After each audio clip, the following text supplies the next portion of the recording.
Welcome to the Nerdstalgic podcast with your host, the Ginger Bookworm. Nerdstalgic with the Ginger Bookworm. Nerdstalgic with the Ginger Bookworm. Howdy Beans, and welcome back to another exciting episode of the Nerdstalgic podcast. I'm your host, Luke the Human. Hope you're doing well. Hope you're all good. As per usual, before we get into today's topic, I just want to do a bit of housekeeping because I like to keep my house nice and clean. So, 3 things I want you to do for me before we get into today's episode. Number 1, make sure that you follow me on Twitter at nerdstalgic_pod to be kept up to date on everything and anything that I'm doing, watching and reading and all that jazz. Number 2, if you listen to this on YouTube, don't forget to leave a like, comment, and subscribe. Most importantly, a like and a comment. They help the video way more than a subscribe does. Again, still subscribe if you haven't, but a like and a comment would actually take the episode a lot further through the YouTube algorithm. And finally, number 2, if you listen to Spotify on your phone, on Spotify, make sure to leave a star rating between 1 to 5 stars. You can do it on your phone. Just go to my page, click the stars. And if you haven't done so already, you can leave a rating there. So now all my housekeeping is done and the house is nice and clean. We can move on to today's topic. So today's topic is going to be another £5 game review. As I'm recording this, I haven't as of yet released the Kingdom Hearts 3 episode, so I don't know if it did well or if it did good, so I can't comment on if people liked it or not. But if you listen to that one and you decided to move on with the podcast and listen to this one, thank you very, very much. Or if you decided to jump on here, you can go back and check out my review of Kingdom Hearts 3. I was completely novice. I really enjoyed it. It's just I went in it with completely blind and I had a lot of fun, to be honest. It was worth it, to say it the least. You know, the long and short of it, it's worth it. But for anybody who's new, or anybody who's just jumping in here who doesn't know how this series works, so basically this is the £5 game review, and how it all works is that I look for games, either physical or digital, that are games that have cost me £5 or less. Not £5 10p, not £5 1p, not £6, not £7, £5. So it can be £5 is the maximum, all the way down to £1 to 50p. It can be, as long as it's from nothing to a £5, it's in the criteria. And the reason that I decided to do this is simple, long and short. I love a bargain. As a Brit, I love a bargain. I'm always looking to save money, especially nowadays that video games are getting more expensive, and being a retro gamer that I am, I'm collecting for the Xbox 360. There are a lot of games I found that I've never tried before that I thought were actually pretty good, and I'm getting it for like £1 to £2. I'm going to car boots and things like that, so I think it'd be fun and interesting to really look into some of these games that people don't really talk about, or look into them and see if they're worth the £5, worth the entry fee. And that is kind of the long and short of this series, really, is the fact that after I've done my review, I'm going to basically rate, is the game worth £5, or would I have paid more? Or is it not worth £5? Or is it actually worth the selling point because it's that bad? People just want to get rid of it, you know? So I find the idea behind it really interesting. Hopefully all you beans listening will do as well. So that is how this series works. Today's game is going to be Escape from Dead Island 2014. I love the Dead Island games. I've played them all. I've played all of the Dead Island games, from Dead Island 1 to Dead Island Riptide to Dead Island 2 most recently. I played all the DLC so far for Dead Island 2. Me and my friend co-opted, went through the whole of Dead Island 2 and all the DLC together. I remember back in the day when Dead Island came out, it was the same thing when I was younger. We'd all play different characters. I'd always play as Sam B. Not just because Sam B was badass, and who doesn't love Who Do You Voodoo, bitch? Great song, fantastic. And even the one he did for Riptide was pretty good as well.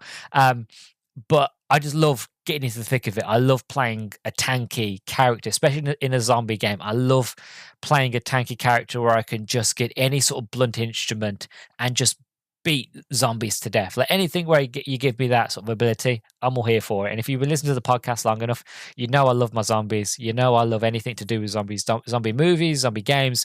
I'm here for any sort of zombie shenanigans at all, you know. So I always played as Sam B. I was never really much interested in using guns or anything like blades and stuff like that. I always wanted to get into the thick of it and just take all the hits and dish out a lot of pain. And that's what I did through. I played Sam B in Dead Island. I played Sam B again as we were going through Riptide, and I played Ryan in Dead Island 2, who is kind of like a tanky sort of character, really. But Dead Island 2 is completely different. How all the characters are done, it's more down from the skill cards that you get. It really defines what kind of character your character is. But I'm a big fan of the Dead Island series. I've played nearly all the games. There's only two that's currently escaping me, pardon the pun, but it is Escape from Dead Island. And I think it's Dead Island 8-bit, I think it's called. I haven't played that one. That game's always on sale for like 83p. So maybe one day I'll pick it up and give it a go. It's more of a Street of Rage sort of side-scrolling type game. But I thought for this one, this game's always on sale. It's like even when it's never listed in the sales. But if you go to the Xbox store and you find this game's always on sale. I think I paid £2.49 for it, so it's not a lot, so the entry fee is very small. It's not a lot of money. It's like one of those where it's like, yeah, I don't mind paying it and giving it a go. And I'm going in completely blind. I haven't looked at the story. I haven't looked at anything really. The only thing that I really know about this game, and when I talk about it in a minute, is that it had a really, really bad, rough reception. This was a game that wasn't widely loved and enjoyed by reviewers or by fans. Apparently, it's very different from what we'd come to know up until this point of Dead Island, and that people were really hoping up until, again, 2014 to get a sequel to Dead Island 2, because Dead Island 2 was in development hell for years. It was getting up there with like Duke Nukem and like Half-Life 3. It was just one of them games of like, it ain't coming out, it ain't happening. But finally, Dan Buster Studios managed to knock it out of the park and make an absolutely incredible sequel. But I feel like that's probably as down to why a lot of fans sort of disliked it as well, because it wasn't exactly what they wanted, and it being completely different as well. But talking about the game's reception, so again, like Kingdom Hearts, there's not actually a lot to talk about in terms of the development, but so I thought I would look into the game's reception. So Escape from Dead Island received mixed to negative reviews from critics upon release. Review aggregator Metacritic gave the Microsoft Windows version 52 out of 100 based on 23 reviews. The PlayStation 3 version got a 40 out of 100 based on 25 reviews, and the Xbox 360 version actually got less at 32 reviews out of 100 based on 32 out of 100 based on 12 reviews. Eric L. Patterson from Electronic Gaming Monthly gave the game a 7.5 out of 10, praising the comic book style visuals, unique graphical styles, refreshing ideas, as well as the third-person perspective. He stated that, I want more games like Escape from Dead Island, games that don't have to be perfect or gigantic blockbusters, and can be just fun experiences that understand what their place in the world should be. That was Eric A. Patterson. Then you had Scott Buttersworth from IGN, gave the game a 6.8 out of 10, stating that while Escape from Dead Island workman-like combat and no-hum zombies failed to fully capitalize on this unoriginal but respectively executed premise, it does manage to punctuate its enjoyable filler with some genuinely spectacular moments of madness. Then finally, we have James Korzantzis from Hardcore Gamer gave the game a 1 out of 5, saying Escape Dead Island squandered whatever opportunity it had to make a compelling story while offering only subpar gameplay to tide you over in the meantime. It has no business being a game rather than a one short graphic novel for dedicated fans. So yeah, going into it, I don't know what to expect. Majority of the things that's from here are from people who said it's negative and not very good, but then you get some scores that are quite high, and IGN scored it quite high, even though, let's be honest with ourselves, you should never really listen to IGN in terms of reviews, because, well, we just don't, because you never trust them. They give anything a 9 out of 10 or a 10 out of 10 nowadays, so it's kind of hard to trust them. But I'm going to give the game the shadow of the doubt. I'm going to go in like I do with everything else that I review here on the podcast. I'm going to go in with a glass empty, no expectations. I'm just going to experience it for what the game is, not for what I would like it to be, or X, Y, and Z, and all that jazz. And we'll see. We're going to see. So I'm going to go off and play the game, and I'll let you all know in a few seconds what I thought about it and if it was worth the £5 entry fee. Even though, well, the £2.49 entry fee, shall we say. So let's see what I thought, shall we?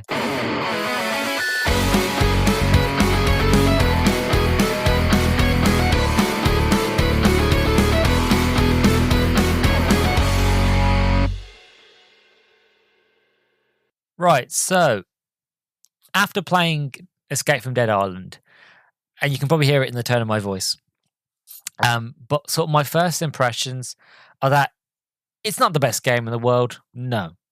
To be honest, it is your standard arcadey 360 video game. You know, that's the best way I can explain it. It's an arcade game. That being said, I don't think it's as bad as what all the negative reviews says it was. It has its moments. There are things that I really, really like, and there are things that got on my nerves and made me want to throw my controller out the window. And I'll get onto those. But so my first impressions are it's not bad. It's not great, and it's not going to change your world, but you might like it. Yeah. It's just not bad. It's not as negative as everybody says it's going to be. It's just not as great. Don't go in thinking you're going to play a masterpiece. Okay, that's the long and short of it. This game was made by Fact Shark. It wasn't made by the original developers of Dead Island, which was Techland. This game came out in 2014. Techland's next game after the Dead Island series was Dying Light, and that came out in January 2015. So they were already way ahead of making their next sort of zombie game. And I reviewed Dying Light 1 before, and I've still got to play Dying Light 2. I absolutely love Techland, and I love what they do, and I love the Dying Light series. So this is made by Fat Shark. This was a completely different developer. It is basically a sequel to Dead Island and Dead Island Riptide. So Dead Island Riptide takes place exactly after the events of the first Dead Island game. This game takes place, I think it's about 6 months, it's either 6 months before or after the main game's events. I wasn't entirely sure, but basically it takes place six months before or after. And it's not even set on the same island. It's set on an island off the coast of Benoi, where the initial sort of infection, where it all started, ground zero, for lack of better words, where this company was trying to find a cure for cancers and Alzheimer's, things like that, and then was mutating genes, and next thing you know, mutating in animals, then human trials, didn't have a bad effect, X, Y, and Z, finally we have zombies. And from there, sort of the story goes on. You follow Cliff and his two friends, Linda and Davin. Cliff, he is a wannabe journalist. He's brought his mates along to this island and they're like, look, we're going to crack this case. You get there, you find that the place is infested with zombies and that your two friends are, one of them gets bitten and is, you've got to find a cure to save her. And then your other friend, he's like, oh, we got to get off this island, we got to leave. And your character is very much the fact of, you play as Cliff, is very much the fact of, no, I'm not leaving. I've come here to find a cure and I've come here to find the truth and I will, blah, blah, blah. And the story and the characters are quite interesting. To be honest, you don't actually spend a lot of time with a lot of the characters. The way this game is planned out is that it's not really explained, but for some unknown reason, Cliff starts to lose his mind. He starts to hallucinate. He starts to see things. And it's that hint of like, is he infected? Is he not infected? Especially with the ending as well. The ending makes no sense whatsoever. And I feel like I might potentially spoil the ending because the ending makes no sense. But yeah, you have these moments where he's hallucinating, where he's freaking out, and they're quite good because it goes in well with the art style, which I'll talk about a bit later on.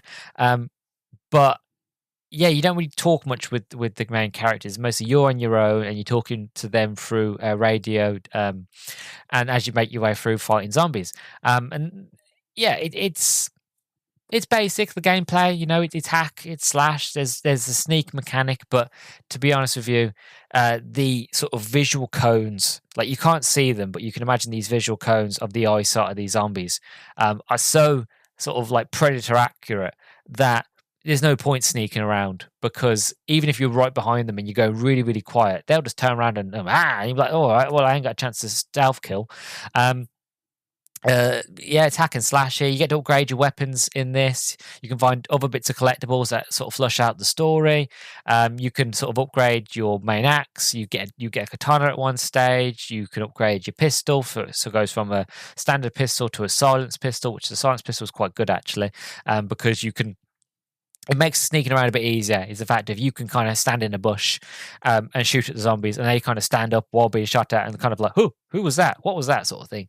Very, very cheesy. Not very like, yeah, it's silly, but it is what it is. This is not. This is not a AAA game. Like I said, it's an arcade game on the Xbox 360. Don't expect class animations and a gripping story. It's more just the fact of it's very simple, very basic, and arcade game basically. But yeah, you can find health kits as well, which, to be honest, it made no sense finding health kits. So as you go through the game, you can find med kits, and that gives you 1 extra health. But there's no health bar. There's no hub, heads up display or anything like that. It's literally just like what you see on the screen is your main character and the world around you. That's it. So you don't know how much life you've got. You don't know. You might know how much ammo you got, but that's about it. So you walking around finding all these medipacks, and it's going, 1 extra health. I'm like, is that a good thing? Have you extended my health? Have you just given me health? What have you actually done?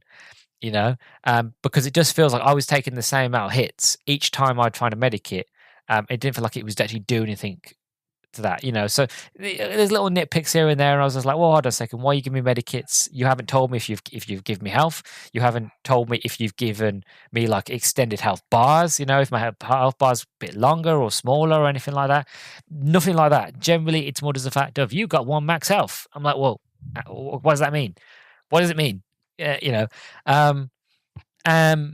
And to be honest, my biggest negative, my biggest issue I had with this game was the checkpoints. Oh, the checkpoints were bad. Oh, they were so bad. Because, well, basically, the best way to explain this, right? So I'm currently on the Dead Island wiki, right?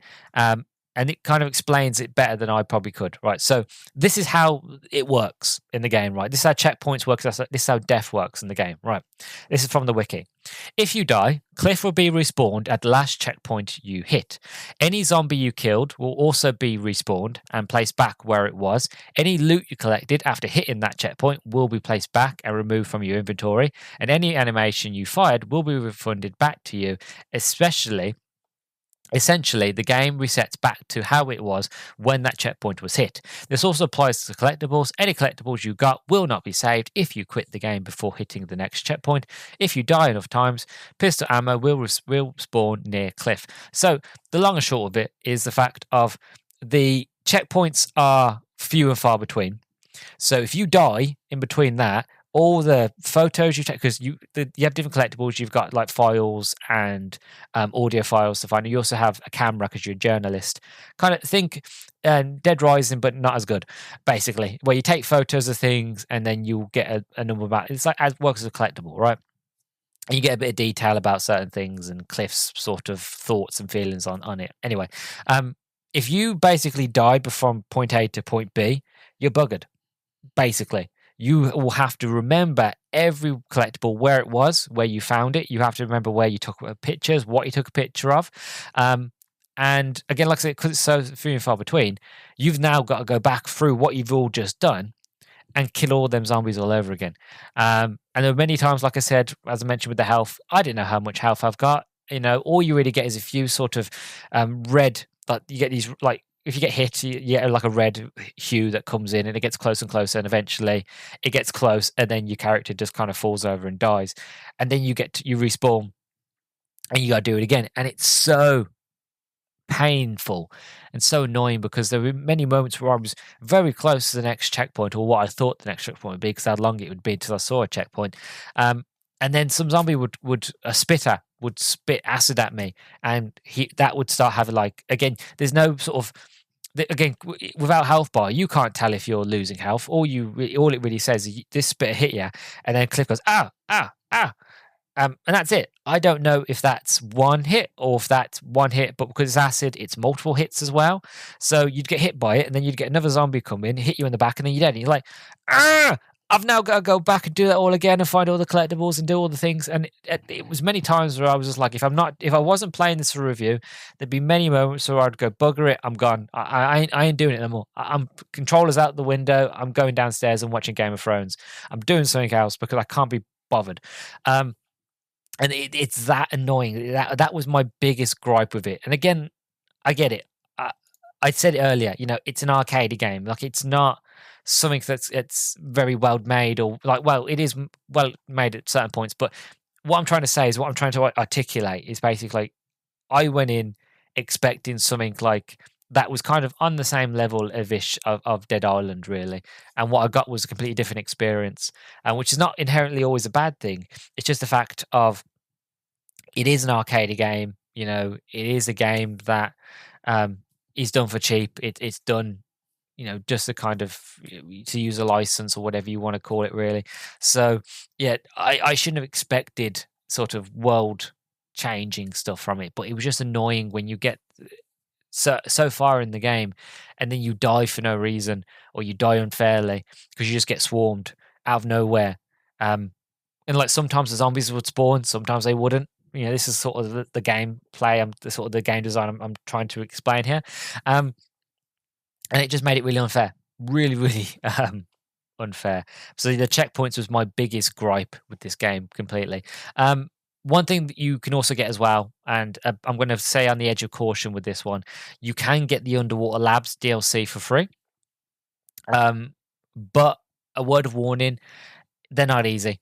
And like things I just said, where it gets a bit unfair, and the sneaking doesn't really work very much anyway because the zombies see you.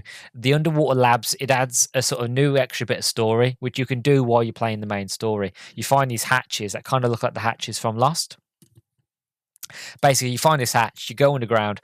I found it by accident. I didn't realize I wasn't meant to go here. I didn't realize it was optional. I thought it was because it was where the cursor was for me to go to the next sort of mission. Because this game's very linear. It's very sort of one route. There's it's not really an open area, but you get these small open areas. But these open areas are very linear, to be honest. And because the cursor was saying I've got to go in this direction to the helipad, I thought, well, I've got to go for this hatch. So I've gone for this hatch. Next thing you know, I can't get out this hatch, and I'm stuck. Like, it's like being on a roller coaster. Once it begins, there's no going back. You've just got to ride it through. And you've got these new zombies called Dwellers. Oh god, 2 hits, you're dead. It doesn't matter. Does not matter if you get loads of hits off on them. 2 hits, you are dead. If you are lucky. Sometimes I only got hit once, and with the bad checkpoint system, you just lose everything. I think I only ever did one, and I did it by accident, and it was hard. It wasn't easy, and because I couldn't go back and change my mind, like, once I was in that pit, that was it. I was in. There was no turning back. Again, at that point, I was almost ready to scrub the whole review. I was like, look, I've put myself into a corner. I can't get out. I can't restart because there's no restart. It's literally the fact if you're on a restart, a brand new save or not. And by that stage, I'd gotten so far in the game and so annoyed that I didn't want to have to restart. So I was like, bugger it, fine, whatever. I'll keep going. And I managed to do it. And in the end, I didn't, well, not cheese is the wrong word. More just the fact of, I just realized that if you just spammed the B button and dodged, it was faster than running, and that zombies couldn't keep up with you. So I'd go into a room with these Dwellers. I'd sneak around as best I could. And if they got alerted to me, which most of the time they did, then I would just leg it. I would dodge. And then you'd have these moments where you have to crouch under a bit of rubble to get to the next area. As soon as you crouch under, they wouldn't follow you. As soon as you crouch in that area, they couldn't follow you. They'd just stop dead. And a lot of them, again, this is a cheaply sort of arcade game. A lot of them, you turn around and the zombies would just fall down dead. They would. You turn around and they sort of thing. And you didn't even hit them, but they just fell down dead because you are no longer in that area, so they no longer need to exist. So they would just die. It's funny. But yeah, there was a few of them. There's a few of these optional ones. I did one. I thought that's enough. I'm not doing any more. It was an absolute slog. And the game gives you no warning. The game gives you no warning of this, like, oh, this is a challenge, or this is hard, or maybe you should do this before you do the last mission. So you've got all your things prepared. I didn't even have a shotgun. I didn't have anything. I didn't have the silenced pistol. I was going in with like rookie level equipment. I didn't have any of the end game stuff. And then again, I don't think the end game stuff would help me much anyway, because majority of it was sneaking around, and without that silent pistol, I was pretty buggered anyway. But I managed to get through it. So I recommend it. You know, if you want to playing, have a go, a bit of a challenge. But at the same stage, I can't recommend it because it's an absolute nightmare, and the game doesn't give you any warning. So download the free DLC if you want to, if you want that full experience. But a word of caution: don't do it until close to the very end, just before you go back to the villa. Otherwise, yeah, you're going to get stuck, and it's a lot of rage and a lot of pain, basically. One thing I did like, though, one thing I really, really liked was the art style. It's a very shell shaded sort of art style, very sort of comic book look. There were moments where you had cutscenes, but they weren't animated cutscenes. They were like done in the style if you was reading a comic book or you're reading a graphic novel. And there were moments where it had me thinking of like, it's nice to play through it and to play as the main character and to play it as a game, but the art style and the graphic novel side of it looks so good that it makes me wonder, why couldn't have this just been a comic book? You know what I mean? Why couldn't it have just been an art, like a graphic novel, that sort of thing? I feel like it would have done better for that, because it looks good enough to do it, especially how it's like an animated sort of art style. I really like the art style. And that's probably the only thing I really like the most about this game. But yeah, my overall thoughts on the game is it's great for achievement hunters. That's probably just one of the biggest sort of compliments I can give it, is if you're an Xbox achievement hunter like I am, it's definitely worth it. I got about 41 achievements and about 685 gamer score. I did complete the game, but the achievement didn't pop for me. And actually looking through my list right now, scrolling quickly, it still hasn't popped. So hopefully it pops a little bit later, when I put the Xbox on again, like when I turn it off and turn it back on tomorrow maybe. But there is a new game plus mode, but I can't recommend it. Why would I recommend it? That going through it the first time was a nightmare. So going through it again with the same equipment, I don't know. Yes, it is good for achievement hunters. Like you said, you get a lot of achievements just for finding things. You get like, I think 25 gamer scored just for completing a chapter, and some of these chapters are short. Some of them are short, some of them are longer, but you can get like 25 there. Well, you could do things like you acquire a rope, you get 10 gamer score there. When you upgrade your melee weapon, or you get any upgrades, things like that, or you find objects, you get gamer score. It's one of them games that, like, again, it's an arcade game. It's going to feed you achievements left, right, and center. And especially if you do a lot of the underground labs, you do get a lot of extra achievements there as well, and you find extra weapons and things. But like I said, word of caution, don't recommend it, because it's an absolute nightmare. And like I said, the game doesn't warn you at all. So yeah, my biggest sort of overall thought is that if you're an achievement hunter and you want to boost your game score up a bit, it's up to you if you want 100% it. I don't know why you would, because it's not that great.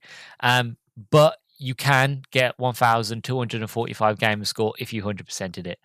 Me, I haven't got the time or patience to go through this game again. I really, really don't. I don't want to. The art style's lovely. You know, I be honest with you, I liked how it was sort of a continuation of the story of Escape from a Dead Island, of Dead Island, where, you know, you get to meet another character that I kind of hoped that we was going to see. So her name is Jian Mai. She's one of the characters that you can play as in Dead Island 1. She was the knife sort of sharp object sort of specialist, and my friend played her. I always played as Sam B. My friend always plays as Jian. So it was nice to see her again. It was nice to see her as, her being involved. I'm actually looking at the plot now. Actually, oh no, sorry, I was wrong earlier. It's 6 months before the game's main events and at the start of the zombie outbreak. Um, okay. So that makes a bit more sense now. But even so, it's just nice to see where it all began. It's nice to see sort of the beginnings of it all, really, of the beginnings of the plague. And it's nice to see another character that I quite enjoyed, because when we get to Dead Island 2, we see Sam B, but we don't really get to see any other characters. And then when the other characters are kind of asked as to where, what happened on the island, how'd you escape, Sam B always kind of pushes it off and be like, "Oh man, don't worry about it. It's all good." And I'm like, "No, I want to know what happened to these characters." So in that respect, it was nice to see sort of characters that at least one character that I liked, and sort of continuation of that story. But yeah, if you're not really a fan of Dead Island and you're not really much of an achievement hunter, I'm basically going to answer my next question: is it worth the £5 entry fee? Achievements, yes. Otherwise, no. If you want a game that you ain't going to break the bank on and you can kind of up the gamer score a bit on the Xbox, go for it. If you're not into that, probably not. Generally, I can see now why this game. I can actually go on the game store now. Actually, let's have a look. I'm on the Xbox. Escape. Here we go. Escape Dead Island. How much do they sell it for on the Xbox? They sell it for £2.95. I can't see it because I own it. I can't see it, which is a bummer. But yeah, it's about 85% off. So this game's always on sale on the Xbox. I mean, about £2 something I paid. But yeah, I can understand now why this game is constantly on sale, no matter what. It's an always on sale game. And it always makes me wonder with these games that are always on sale. Like, I know they're not. I know they're digital, but it always makes me think of like a big literally a big warehouse full of these games, and that you've just got Microsoft and other companies just like, look, we get rid of the stock. Please, somebody just take it, and they just keep it on sale constantly, hoping that somebody would just take the remainder of the stock. I don't know. It always makes me giggle when I ever think of it like that. I know it's not, but that's just how my brain works. But yeah, so the key points are: if you are looking for a cheap game for achievements, yes, then it is worth it. Otherwise, I won't recommend it. I really won't. And I wouldn't pay. Well, I'm kicking myself that I paid as much as I did, to be honest, because again, it just doesn't feel worth it. I probably would have paid a pound, maybe. I think I would have felt like I'd got something out of it at least then. But paying how much I did, I'm feeling a bit icky. I'm getting a bit of buyer's remorse. But it is what it is. What more can you say really for a cheap game? So yeah, that's my conclusion. Really, play it if you want for achievements. Otherwise, don't bother. Next week, anyway, what we're going to be looking at is DuckTales Remaster from 2013. I absolutely love and adore DuckTales. I remember watching the reruns of DuckTales when I was younger. I remember watching the movie constantly on repeat. I love Scrooge McDuck.